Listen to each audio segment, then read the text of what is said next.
भी तो जो इतनी बड़ी आबादी उनकी है, तो ये तो आप समझ लें कि हिंदुस्तान कोलैप्स कर जाएगा। जी फर्स्ट ऑफ ऑल तो देखें, इंडिया एक वो अपनी इकोनॉमी को स्ट्रॉन्ग करने के लिए हर लिहाज से कोशिश कर रहा है। वो स्ट्रगल कर रहे हैं, जैसे कि वो दूसरे मुल्कों से उनके साथ उनके ताल्लुकात भी अच्छे हैं, वो रिलेशन अपना ख़राब नहीं करते। मैम ये है कि इंटरनेशनली जब कंट्रीज़ के आपस में ये रिलेशंस बनते हैं, ताल्लुकात बनते हैं, तो उसमें ये होता है कि दोनों जो ममालिक होते हैं ना, अगर पाकिस्तान का इंडिया के साथ रिलेशन बनता है, या अभी हमने बचपन से ये सुना है, बचपन से हम ये बातें करते हैं, पाक चीन दोस्ती जिंदाबाद, पाक चीन दोस्ती जिंदाबाद। अस्सलाम वालेकुम नाज़रीन, हम आवाज़ के साथ मैं हूँ आपकी होस्ट आशिया मतीन। नाज़रीन, अगर हम बात करते हैं किसी इंटरनेशनल ममालिक से ताल्लुकात की, तो इंडिया जो है इस टाइम नंबर 1 पे जा रहा है। नरेंद्र मोदी साहब जो हैं हर एक से जो है कारोबारी लिहाज से या प्रोजेक्ट्स के हवाले से बातचीत करते रहते हैं। अब जो है सिडनी में गोल मेज कॉन्फ्रेंस हुई है, उसमें जो है नरेंद्र मोदी साहब गए, उधर बहुत बड़े बड़े जो हैं SEOs मौजूद थे और उनसे बातचीत की, कारोबारी इस्लाहात के मुताबिक बातचीत हुई। और यही नहीं, उन्होंने भी जो है हिंदुस्तान के सारे कारोबारी जो मामलात हैं उन पर गौर फ़िक्र की और बातचीत की। और नरेंद्र मोदी साहब ने जो है उनको जो है सिडनी वालों को उन्होंने ये कहा है कि आप हमारे मुल्क में आएँ, उनको दावत दी है ताकि वो जो है कारोबारी लिहाज से कोई बातचीत कर सकें। अगर हम पाकिस्तानी अवाम के साथ चलते हैं, उनसे पूछते हैं कि वो अगर बात करते हैं पाकिस्तान की, तो क्यों इस तरह का यहाँ पर नहीं सिनेरियोज़ वो पैदा हो रहे कि हम भी जाके कहीं दूसरे मुल्क भी जो है कारोबारी लिहाज से बातचीत कर सकें, और क्या ऐसा होना चाहिए, तो वो इसके बारे में क्या कहते हैं। आवाम की तरफ जाने से पहले वीडियो को लाइक कीजिए, वीडियो के एंड तक रहिए मेरे साथ। बिल्कुल देखें, एक और इंडिया की इकॉनमी बहुत बड़ी है। दूसरी उनकी जो सबसे बड़ी बात है, चाइना के बाद सबसे बड़ी आबादी उनकी है। तो इस वजह से उनकी गवर्नमेंट अब अपनी आबादी को कहीं ना कहीं यूटिलाइज़ करना चाह रही है पॉजिटिव वे में, जिसके लिए वो हर मुल्क में जा रहे हैं, अपनी जो सफारती तल्लुकात हैं वो बेहतर कर रहे हैं, और अपनी जो मैन पावर है उसको एक एज हथियार के तौर पे, वेपन के तौर पे वो यूज़ करना चाह रहे हैं, जिसकी वजह से वो तमाम मुल्कों से राब्ते बहाल करके अपनी जो अवाम है उसको भी भला कर रहे हैं और उनको भी रोज़गार के मौके दे रहे हैं, जिसकी वजह से उनकी पॉलिसीज़ मैं समझता हूँ काफ़ी हद तक अच्छी जा रही हैं अपनी अवाम को लेके। क्योंकि जो उधर गुर्बत के मसाइल हैं, जिस तरह के लोगों के वहाँ पे मामला ज़िंदगी के चल रहे हैं, तो ऐसे में अगर गवर्नमेंट नहीं सोचेगी तो कौन सोचेगा। तो मैं समझता हूँ कि मोदी साहब बहुत अच्छा डिसीजन ले रहे हैं अपनी अवाम के लिए, और आगे जो देख रहे हैं कि आप अगर वो ये नहीं सोचते अभी, तो जो इतनी बड़ी आबादी उनकी है, तो ये तो आप समझ लें कि हिंदुस्तान कोलैप्स कर जाएगा। बिल्कुल ऐसा सही है। आप ये देखिए, हर एक फ्रांस देख लें आप, और रशिया को देख लें, चाइना हो गया, हर एक जो है इंडिया से ताल्लुकात अपने बेहतर करना चाहता है, बातचीत करता है। और नरेंद्र मोदी साहब भी जो हैं उनके बुलाने पे, दावत पे उधर जाते हैं और उनके साथ भी बड़ी अच्छी बातचीत करते हैं कि वो जो है कोई इंपोर्ट एक्सपोर्ट या कोई कारोबारी मामलात को देख सकते हैं। तो आप क्या कहते हैं, फ्यूचर में वो और टॉप लेवल पर जाते हुए नजर?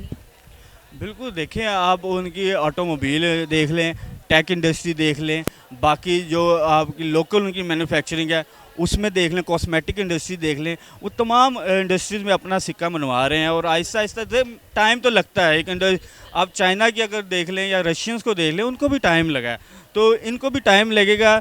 हाँ, अगर मुश्किलात हैं, क्योंकि आपको पता है हर बंदे की अपनी मार्केट होती है, सफारती तल्लुकात होते हैं, ऐसे में अपनी जगह बना के अपनी पावर को यूटिलाइज़ करना और बेटरमेंट के लिए जो मंसूबे हैं, पॉलिसीज़ बनाना गवर्नमेंट की, उसमें थोड़ा सा टाइम तो लगेगा। सर, अगर हम इधर की बात करते हैं तो इधर बहुत ज़्यादा मामला जो है वो अभी सेटल नहीं है फ़िलहाल तौर पर, तो इधर इकॉनमी जो है वो भी बड़ी डाउन है। तो क्या कोई बेहतरी की तरफ मामला जा सकते हैं? अब ज़रूर जाएंगे, देखें वो कोशिश कर रहे हैं। एक मैंने आपको बताया टाइम लगता है इकॉनमी में। आप जो आज पॉलिसी बनाते हैं उसका इफ़ेक्ट अभी नहीं आता, उसका इफ़ेक्ट लॉन्ग टर्म पॉलिसीज़ होती है, कोई 10 साल बाद इफ़ेक्ट आता है, कोई 5 साल बाद आता है। जी फर्स्ट ऑफ ऑल तो देखें, इंडिया एक वो अपनी इकोनॉमी को स्ट्रॉन्ग करने के लिए हर लिहाज से कोशिश कर रहा है। वो स्ट्रगल कर रहे हैं, जैसे कि वो दूसरे मुल्कों से उनके साथ उनके ताल्लुकात भी अच्छे हैं, वो रिलेशन अपना ख़राब नहीं करते। इंटरनेशनली भी उन्होंने काफ़ी ज़्यादा इस चीज़ पे अपना वर्क किया है, ठीक है, और काफ़ी अपने आप को स्टेबल करके ग्रो किया है, ठीक है। तो इसी तरह वो जाहिर सी बात है, जब उनकी गवर्नमेंट किसी दूसरे के साथ रिलेशन अच्छा बनाएगी तो मुल्क में खुशहाली आएगी, ठीक है, कामकाज के मौके उनके पास ज़्यादा हो जाएंगे, ठीक है, उनका मुल्क स्टेबल हो सकता है, ठीक है। अब जैसे कि वो मतलब कि आपने बताया कि सिडनी में कॉन्फ्रेंस हुई है, ठीक है, और सिडनी में जाहिर सी बात है उन्होंने अपने कई सारे प्रोजेक्ट उनके साथ शेयर किए होंगे, ठीक है, आने वाले, और उनके पास से प्रोजेक्ट लेकर कुछ इंडिया में आए होंगे, ठीक है, और इसी तरह वो आपस में मतलब कि बातचीत करके वो ग्रो कर रहे हैं अपने मुल्क को, ठीक है। तो जाहिर सी बात है ये एक बड़ी अच्छी पॉजिटिव पॉइंट है, ठीक है। अपने मुल्क के लिए ये सारा कुछ हुकूमत को ही जाहिर सी बात है करना चाहिए, बिल्कुल ठीक है। और जी वो कर आप रहे भी हैं देखिए हर एक लिहाज से जो है इंडिया नरेंद्र मोदी साहब जो हैं बड़े हर एक को मैनेज लेके चल रहे हैं, और आगे उनकी करेंसी के लिहाज से भी देख लें, अगर वो स्टेप बाय स्टेप हर मुल्क से इसी तरह तिजारत, इंपोर्ट, एक्सपोर्ट और कारोबारी लिहाज से बात करते रहेंगे तो वो आगे आप कहाँ देखते हैं उनका फ्यूचर? जाहिर सी बात है मैम, अगर वो इसी तरह ग्रो करते रहे तो वो एक दौर में जाके वो बहुत ज़्यादा इंटरनेशनली अपने आप को वो लॉन्च कर चुके हैं अभी, ठीक है। और मज़ीद वो अपने आप को लॉन्च कर रहे हैं। जैसे कि अभी आपने ये न्यूज़ भी सुनी होगी कि इंडिया की करेंसी 18 मुल्कों में इंटरनेशनली लॉन्च हुई है, ठीक है। और पाकिस्तान में 75 रुपये का नोट की वो टेंशन बनी हुई है। वो पाकिस्तान में वो कोई कह रहा है कि ये बंद है, ये कोई ऐसे है, ये चलता नहीं है, ठीक है। तो इस लिहाज से मतलब कि वो स्टेबल हो रहे हैं काफ़ी ज़्यादा। बिल्कुल सर, अगर हम बात करते हैं अपने मुल्क पाकिस्तान की तो इनके तो वैसे भी हालात थोड़े से डिस्टर्ब हुए हुए हैं सम रीजंस की वजह से, और हम इकॉनमी में भी बैक स्टेप जा रहे हैं। कोई बेहतरी आ सकती है? इंशाल्लाह होप सो कि हम तो यही दुआ करते हैं कि हमारे पाकिस्तान में बेहतरी आए, ठीक है। और इसी के लिए दुआ गो हैं, और सबसे मतलब कि यही चाहते हैं कि हमारा भी रिलेशन दूसरे मुल्कों के साथ अच्छा हो, ताकि दूसरे मुल्क से लोग इधर भी आके कारोबार कर सकें। पाकिस्तान एक बहुत बड़ा मुल्क है, ठीक है। इधर भी बहुत सारे मौके पैदा हो सकते हैं, ठीक है। अगर हम लोग खुद चाहें, हमें सबको भी मिलकर कोशिश करनी चाहिए, और हमें हमारी गवर्नमेंट को और भी क्या कहते हैं आप, अगर वो इस तरह से कर रहे हैं तो इंडिया के साथ हमें ताल्लुकात रिलेशन अपने और स्ट्रॉन्ग नहीं करनी चाहिए? कि बातचीत अगर उधर जाएँ तो अच्छी बात कहें, हो सकता है कोई रास्ता निकल आए। बिल्कुल पॉजिटिव हमें उनके साथ रहना चाहिए। उनके साथ हमारा कोई इतना है नहीं, ठीक है, कि हम हर बात पे उनके साथ लड़ाई झगड़ा, ठीक है। हमारे उनके साथ रिलेशन अच्छे होने चाहिए, ठीक है। हमें असल में अपनी इकोनॉमी पे ध्यान देना चाहिए, ठीक है, अपनी तरक्की पे ध्यान देना चाहिए। फ़िलहाल ये सारी नेगेटिविटियों को एक साइड पे रख के हमें अपने आप को स्ट्रॉन्ग करना चाहिए, ठीक है। जितना ज़्यादा हम ग्रो करेंगे, स्ट्रॉन्ग होंगे, ठीक है, उतने ज़्यादा हमारा पाकिस्तान खुशहाल होगा, ठीक है। इस तरह से हम अपने आप को इंटरनेशनली, ग्लोबली हम अपने आप को मनवा सकते हैं कि पाकिस्तान में भी बहुत सारी चीज़ें ऐसी हैं कि जो दूसरों में नहीं हैं, ठीक है। और पाकिस्तान इंशाल्लाह ग्रो करेगा, इंशाल्लाह ऐसे ही। मैम ये है कि इंटरनेशनली जब कंट्रीज़ के आपस में ये रिलेशंस बनते हैं, ताल्लुकात बनते हैं, तो उसमें ये होता है कि दोनों जो ममालिक होते हैं ना, अगर पाकिस्तान का इंडिया के साथ रिलेशन बनता है, या अभी हमने बचपन से ये सुना है, बचपन से हम ये बातें करते हैं, पाक चीन दोस्ती जिंदाबाद, पाक चीन दोस्ती जिंदाबाद, बड़े अच्छे रिलेशंस हैं, ट्रेड हो रही है, ये हो रहा है, वो हो रहा है। आलमी सतह पे पाकिस्तान के साथ जो पाकिस्तान का साथ दे रहा है, हमायत कर रहा है हर जगह पे, ये हर जगह पे ये माना जाता है कि चीन और पाकिस्तान जो है वो दोस्त हैं, ठीक है, हम पल्ले हैं। तो ये है कि जब भी दो कंट्रीज़ के रिलेशन बनते हैं, उनमें दोनों के मफाद होते हैं। ये नहीं होता कि एक तरफा मफाद से कोई भी कंट्री, क्योंकि इंटरनेशनली जब भी कोई पॉलिटिशियन है या इस्टेब्लिशमेंट है किसी कंट्री की, जैसे आप अभी बात कर लें गवर्नमेंट में होता है जो फॉरेन मिनिस्टर होता है, ठीक है, जो हमारा नुमाइंदा होता है एक हर हुकूमत का, मुल्क का, वो मुल्क को रिप्रेजेंट कर रहा होता है।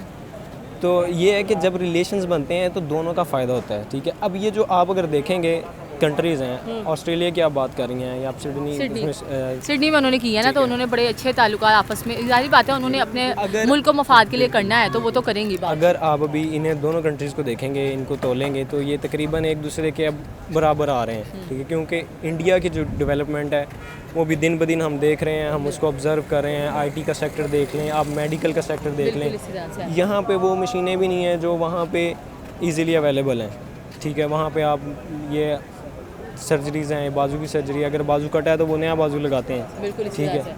हर तरह इस तरह लीवर ट्रांसप्लांट है, ये सब वहाँ पे, मतलब जैसे कह लें कि यहाँ पर तो बिल्कुल एजुकेशन नहीं थी, शौचालय नहीं थे, अब उधर ऐसे बन गए गवर्नमेंट वो इंटरनेशनल लेवल पे। देखें, जब भी कोई कंट्री ऊपर गई है ना, तो उसने खुद से कुछ ऐसा प्रोड्यूस किया है कि जो दूसरे उसको ख़रीदें और उसको फ़ायदा मिले।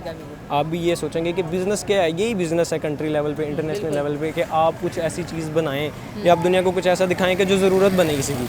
आप मतलब इसका मतलब यह है कि जो इंडिया है वो मास्टर बन गया बिज़नेस करने में और हर एक से ताल्लुकात। देखें, अब चाइना है, चाइना एक मुआशी रीच बन गया है, इस एशिया का एक पावर है, इंडिया से भी ऊपर आप उसको कह सकते हैं, कई गुना। बल्कि अभी इंडिया तो भी डेवलपमेंट के फेजेस में है ना, लेकिन वो एक पावर बन चुका है, ठीक है। जैसे अभी आप देखें पिछले दिनों में ईरान था, उसके कब से रिलेशन ख़राब है सऊदी अरब के साथ। यमन में जंग का आपको अगर आइडिया हो कि कब से वो जंग चल रही है यमन में, सऊदी अरब की और यमन की।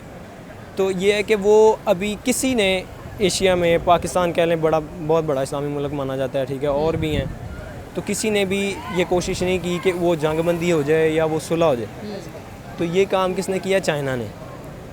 इस काम से ये वो बता रहा है कि वो इस खित्ते का इस वक्त चौधरी साहब बन गए बन हैं, गए। इस खिते के चौधरी साहब बन गए हैं। आप भी देखिए चाइना की अगर आपने बात की, वो भी जो है इंडिया को बड़ी अप्रिशिएट कर रहे हैं, उनके साथ काफ़ी उन्होंने जो है प्रोजेक्ट्स पे बात की है। और आप इकॉनमी के अगर लिहाज से देखते हैं, उनकी करेंसी के लिहाज से देखते हैं, तो अब हर जगह जो है उनकी करेंसी इंडिया की चलेगी। और चाइना भी जो है बड़े भरपूर तौर पर जो है उनके साथ प्रोजेक्ट करने के लिए तैयार है।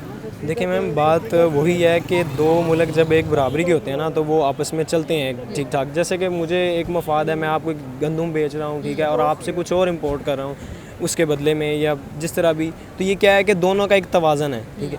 पाकिस्तान में आप मुझे बताएं मैक्सिमम चावल को और ये गंदम को और ये और फल हैं, सब्जियाँ, इनके अलावा, ठीक है, और ये भी बहुत सस्ती बिकती हैं जब ये बाहर जाती हैं, यहाँ की जो प्रोडक्शन तो है। ये क्या वजह है, लेकिन जब यहाँ की आप- प्रोडक्शन अगर बाहर जाती है सस्ती हो जाती है, वहाँ बाहर से कोई इधर आए तो वो महंगी होती है, क्या वजह है? वजह ये है कि मैम जो मशीनरी है ना, जैसे अब ये गाड़ी है 1 एकड़ की गंदम की कीमत आप लगा लें और गाड़ी की कीमत आप लगा लें, ठीक है। उन्होंने इंडस्ट्री इस तरह की डेवलप की है कि उनके पास खुद से हर चीज़ मौजूद है। और ये एक हमारी मिसकंसेप्शन है कि उनके पास गंदम नहीं है, उनके पास चावल नहीं है, उनके पास वेजिटेबल नहीं है। वो ये सब भी उगाते हैं, ठीक है। वो ये है कि इस इलाके को ये अल्लाह ताला ने एक ख़ास चीज़ अता की हुई है कि यहाँ की चीज़ों में एक टेस्ट है, यहाँ पे चीज़ें जिस तरह से उगती हैं, ज़मीन जिस तरह की अल्लाह ने अता की है, फिर दरियाओं का सिस्टम ऐसा है, ठीक है, एक अट्रैक्शन है इस इलाके के खानों में। तो उसके बेसिस पे जो है ये थोड़ी बहुत इंपोर्ट हो जाती है। तो सर थोड़ी बहुत भी आप ही देखिए, अगर वहाँ जाती है तो बड़े, अगर हमें थोड़े बहुत भी वहाँ से बातचीत है तो हमें ज़्यादा अच्छी नहीं उनके साथ बातचीत इंडिया के साथ करनी चाहिए। थोड़ी इंपोर्ट एक्सपोर्ट, थोड़ी कारोबारी लिहाज से हो सकता है हमारे हालात जो है मज़ीद बेहतर हो सके। अच्छा, अभी जो हमारा अलमिया है ना हमारी कंट्री का, अगर तो किसी का अमेरिका के साथ इख्तलाफ है या अंदर खाते अमेरिका ने इस्टेब्लिशमेंट से कह दिया कि जी फ़लाने मुल्क से आपने नहीं गुफ्तगू करनी, या इस मौजू पे, या इस, क्योंकि आपकी सारी गाइडलाइन आपकी अपनी नहीं है, आपको कंट्रोल कर रहा है कोई बाहर से। अब ये कहानी अगर इसको छेड़ें तो ये काफ़ी लंबी हो जाएगी। आपका इस हिस्ट्री के बारे में शायद तो आप आप जानते देखिए, हैं। वो तो इंडिया तो इस मामले में नहीं आता, उन्होंने तो बल्कि अपनी करेंसी, और वो उन्होंने यही कहा था कि डॉलर का आगे पता नहीं है हमारे उनके साथ ताल्लुकात कैसे हों, तो उन्होंने अपनी करेंसी ही लॉन्च वो कर ली। बिल्कुल, क्योंकि इंडिया के पास अब वो स्ट्रेंथ आ गई है कि वो इस तरह के काम कर सकता है। हमारे पास क्या स्ट्रेंथ है? अभी आप देख लें, कुछ माह पहले या अभी भी ये बातें चल रही हैं कि पाकिस्तान डिफ़ॉल्ट हो रहा है, पाकिस्तान डिफ़ॉल्ट हो गया है, क्राइसिस हैं। क्या है कि हम सिर्फ लोन पे चलते हैं, लोन मिल गया तो यहाँ पे पेट्रोल भी 50 रुपये और सस्ता हो जाएगा, हम कहेंगे लो जी मुल्क जो है ना फिर बहाल हो रहा है, ठीक है। तो उससे ज़्यादा उसकी जब इंस्टॉलमेंट देनी पड़ती है, ये हर गवर्नमेंट ऐसे करती है, अपना थोड़ा सा रिलेशन IMF के साथ ठीक करती है, उनकी कुछ शर्तें मानती है, उनसे कर्जा लेती है, अपना टाइम टपाती है, अपने जो उसके केस वगैरह होते हैं, जो मामला होते हैं ख़त्म करके, बाकी कौम फिर मुल्क में आप देख लें कि क्या ग्राफ है तो लास्ट। अभी देखिए कोई बेहतर की तरफ मामला जा सकते हैं, कुछ यहाँ पर जो है इंपोर्ट एक्सपोर्ट के लिहाज से भी अगर बात करें, इकॉनमी के लिहाज से कुछ आगे फ्यूचर में बेहतरी के मामला लगते हैं, ताकि हम बाहर के इंटरनेशनल ताल्लुकात जो है हमारे बेहतर हो सके। इंटरनेशनल ताल्लुकात भी बेहतर हो सकते हैं। सबसे पहले ये है कि हमें अपना एहतसाब करना होगा कि हम किस स्टेज पे खड़े हैं, हमें किस जगह पे होना चाहिए था, ठीक है। क्योंकि पाकिस्तान भी कोई छोटा मुल्क नहीं है, अल्लाह ताला ने सब कुछ यहाँ पे इंसानों को दिया है, दिमाग है हमारे पास, यहाँ पर लायक लोग हैं, बड़े बड़े लायक यहाँ पैदा हुए हैं। अब्दुल कदीर खान साहब हैं, ठीक है, एक सरमाया थे ये कौम का। उनके साथ आपकी इस्टेब्लिशमेंट ने क्या किया है, उनकी आपने वीडियो देखी होगी, उन्होंने कहा कि उनसे किसी ने पूछा कि जी आपको कोई दुख है, कोई पछतावा है आपकी लाइफ में, तो उन्होंने कहा यही पछतावा कि इस मुल्क के लिए काम किया मैंने। ठीक है। अगर यहाँ पे टैलेंट होता भी है या यहाँ पे कोई ऐसा शख्स आता भी है कि जो कुछ कर सकता है मुल्क के लिए, तो उसको भी ऐसे दबा दिया जाता है कि जैसे बस वो कहते हैं कि यहाँ पे फ़िरौन ही है सारे, ठीक है, कोई मूसा ना पैदा हो। जैसे वो फ़िरौन ने कहा था कि कोई यहाँ पे बच्चा नहीं पैदा होने देना, जब उसको नजूमी ने बताया ना कि यहाँ पे मूसा पैदा होगा और वो तेरी सल्तनत के परखच्चे उड़ा देगा, तो उसने कहा कि जहाँ पे भी बच्चा पैदा होता था वो उसको जी नाज़रीन, हम पाकिस्तानी अवाम की तरफ गए और उनसे पूछा कि जो नरेंद्र मोदी साहब जो हैं हर एक ममालिक से जो हैं हर एक लिहाज से बातचीत कर रहे हैं, प्रोजेक्ट्स के हवाले से बात कर रहे हैं, और अभी जो रिसेंट है सिटी में जो गोलमेंट कॉन्फ्रेंस के दौरान उन्होंने बातचीत की है और उनको दावत भी दी है कारोबारी लिहाज से उनको अपने मुल्क में आने की और उनके साथ कोई बेहतर ताल्लुकात बढ़ाने की। तो आप इस बारे में क्या कहते हैं? उनका यही कहना था कि नरेंद्र मोदी साहब जो हैं वो बहुत ज़बरदस्त तरीके से हर एक पॉलिसी को लेकर अपनी चलते हैं, और अगर दो ममालिक जो हैं आपस में बातचीत करते हैं तो वो अपने अपने फ़ायदे के लिए भी करते हैं। तो अगर हम भी इस तरह का कुछ करें कि हम इंटरनेशनली या इंडिया के साथ भी जो बातचीत करें तो वो हमारे लिए बड़ा बेस्ट होगा। इस तरह की मज़ीद वीडियोज़ को देखने के लिए हमारा चैनल ज़रूर सब्सक्राइब कीजिए। अल्लाह हाफ़िज़।